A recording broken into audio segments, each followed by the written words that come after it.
टिम्बुरे बजार लगे बाढी आएर खतम बनाए।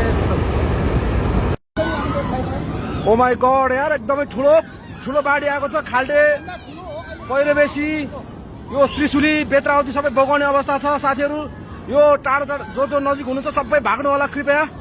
यो ठुलो बाढी यो ड्याम 3A को ड्याम चाहिँ नि पड्केर यो चाहिँ नि यो बाढी ठुलो बाढी आएको छ। अहिलेसम्मको भीषण बाढी त्रिशुली खोलाको सबैभन्दा भीषण बाढी आजसम्मको इतिहासकै सबैभन्दा भीषण बाढी आएको छ। कृपया सबैजना भागिदिनु होला। एकदमै दुःख लाग्दो घटना भएको छ। ल यो एकदमै ठुलो बाढी आएको छ। यो बेत्रावती त्रिशुली यो वरपर रहेको यो सबै बासिन्दाहरू जो हुनुहुन्छ सबै भागिदिनु होला। पूर्व जानकारी सबैले यो भिडियो सेयर गरिदिनु होला कृपया। यो अर्जेन्ट छ, एकदमै अर्जेन्ट छ। यो अर्जेन्टको लागि चाहिँ यो इन्फर्मेसन सबैले सेयर गरिदिनु होला। भर्खरै सुरु भएको छ यो बाढी। माथि चाहिँ तपाईँको त्रिशुली ड्याम 3A को चाहिँ ड्याम फुटेर यो बाढी चाहिँ सबै यो त्रिशुली खोला यो खाल्डे यो बेत्रावती यो त्रिशुली यो सबै जोखिममा अवस्थामा रहेको छ। यो वरपर रहेको सबै घर चाहिँ बगाउने अवस्थामा छ।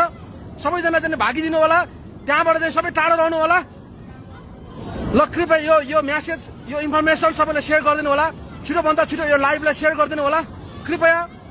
यो त्रिशुली वरपर रहने यो देवीघाट यो जति पनि छ जहाँ कल्पुटार यो अब तल आउँदैछ। यो छिटोभन्दा छिटो यहाँको मान्छेहरू सबैजना भागेर टाढो बस्दिनु।